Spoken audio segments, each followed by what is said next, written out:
La nuit des contes présente L'ange, un conte de Hans Christian Andersen.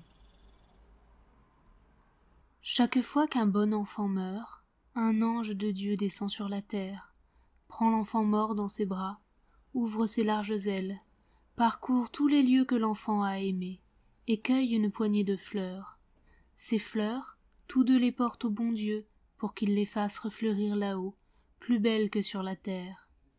Le bon Dieu presse les fleurs sur son cœur, et celle qu'il préfère, il y dépose un baiser. Ce baiser lui donne une voix, et la fait se mêler au cœur des bienheureux. Voilà ce que racontait un ange de Dieu, en emportant un enfant mort au ciel, et l'enfant l'écoutait comme en rêve. Et il volait au-dessus des lieux où le petit avait joué, sur des jardins parsemés de fleurs admirables. « Lesquelles emporterons-nous pour les planter au ciel ?» demanda l'ange. Près d'eux se trouvait un rosier magnifique, mais une méchante main en avait brisé la tige de la sorte que les branches chargées de boutons à peine éclos pendaient et se desséchaient de tous côtés. « Pauvre arbre, dit l'enfant, prends-le pour qu'il refleurisse là-haut près de Dieu. » Et l'ange prit le rosier, il embrassa l'enfant, le petit ouvrit ses yeux à moitié. Ils cueillirent partout de riches fleurs, sans mépriser la dent de lion, si souvent dédaignée, ni la pensée sauvage. « Nous avons assez de fleurs maintenant, » dit l'enfant, et l'ange fit un signe d'assentiment, mais ils ne volèrent pas encore vers Dieu. Déjà il faisait nuit, partout régnait un profond silence. Ils passaient au-dessus d'une petite rue sombre et étroite, remplie d'un amas de vieilles pailles, de cendres et de balayures. C'était le jour des déménagements. Toutes ces assiettes brisées, tous ces morceaux de statues en plâtre, tous ces haillons, offraient un spectacle peu agréable. Et l'ange montra à l'enfant, au milieu de ces débris, quelques fragments d'un pot de fleurs. Une motte de terre s'en était détachée, à laquelle tenaient encore les racines d'une grande fleur des champs fanée et jetée au rebut. « Emportons-la, dit l'ange. En nous envolant, je te dirai pourquoi. » Ils s'élevèrent dans l'air, et l'ange fit ce récit. Là-bas, dans cette rue sombre, dans une espèce de cave, demeurait un pauvre petit garçon malade. Dès sa plus tendre enfance, il était alité. Parfois, lorsqu'il se sentait mieux, il faisait le tour de la chambre à l'aide de béquilles, et c'était tout.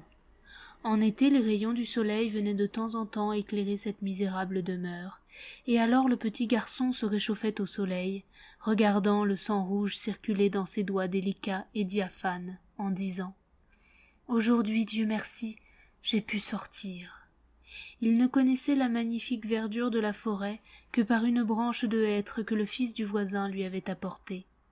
Il tenait cette branche au-dessus de sa tête, et il lui semblait ainsi se reposer sous les grands arbres, ayant le soleil en perspective, et pour musique le chant délicieux de 1000 petits oiseaux. Un jour de printemps, le fils du voisin lui apporta aussi quelques fleurs des champs, dont l'une, par hasard, avait encore ses racines. Elle fut plantée dans un pot et placée sur la fenêtre près du lit. Plantée par une main heureuse, elle poussa des rejetons et produisit chaque année de nouvelles fleurs. C'était le jardin de l'enfant malade, son seul trésor sur cette terre. Il l'arrosait, la cultivait avec soin et la plaçait toujours de manière à ce qu'elle ne perdît pas un des rayons de soleil qui pénétraient à travers la lucarne. Aussi la fleur se développait et s'embellissait avec ses rêves. Elle fleurissait pour lui elle répandait son parfum et prenait des airs coquets. Lorsque le bon Dieu rappela l'enfant à lui, il s'inclina vers elle avant de mourir. Il y a maintenant 1 année que l'enfant est chez Dieu, et il y a 1 année que la fleur est restée oubliée sur la fenêtre et s'est desséchée. Le jour du déménagement, on l'a jetée parmi les immondices de la rue, et c'est cette pauvre fleur fanée que nous avons recueillie dans notre bouquet, car elle a causé plus de joie que la plus riche fleur du jardin d'une reine. « Mais comment sais-tu tout cela ?» demanda l'enfant. « Je le sais, » répondit l'ange, « parce que j'étais moi-même ce petit garçon malade qui marchait avec des béquilles. Je reconnais bien ma fleur. » Et l'enfant, ouvrant tout à fait les yeux, regarda le visage éclatant et superbe de l'ange. Au même instant, ils entrèrent dans le ciel du Seigneur, où la joie et la félicité sont éternelles. Lorsque le bon Dieu eut pressé l'enfant mort sur son cœur, Il poussa des ailes à l'enfant comme à l'autre ange, et se tenant par la main, tous deux s'envolèrent ensemble. Le bon Dieu serra aussi sur son cœur toutes les fleurs, mais il donna un baiser à la pauvre fleur des champs fanée. Et aussitôt elle fut douée de la voix, et chanta avec les anges qui flottent autour du Seigneur, formant des cercles jusqu'à l'infini, et tous également heureux. Oui, ils chantaient tous, grands et petits, le bon enfant béni, et la pauvre fleur des champs qui avait été jetée, toute fanée, parmi les ordures, dans la ruelle sombre et étroite.